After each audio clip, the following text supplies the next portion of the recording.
نستطيع معالجة مواضيعنا لما فيه مصلحة الكويت وأهل الكويت.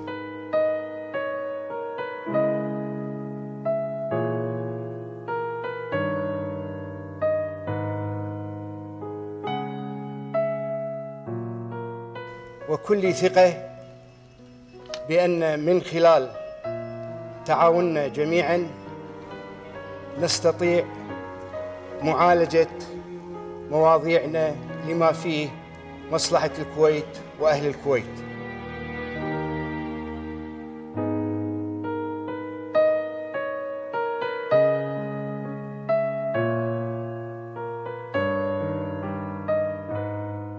وقد تمكنا بالحكمة والوحدة الوطنية من التيقن من سبل المعالجة، واستطعنا من خلال مؤسساتنا الدستورية وثقتنا بأدائها من تحقيق مصلحة الكويت العليا.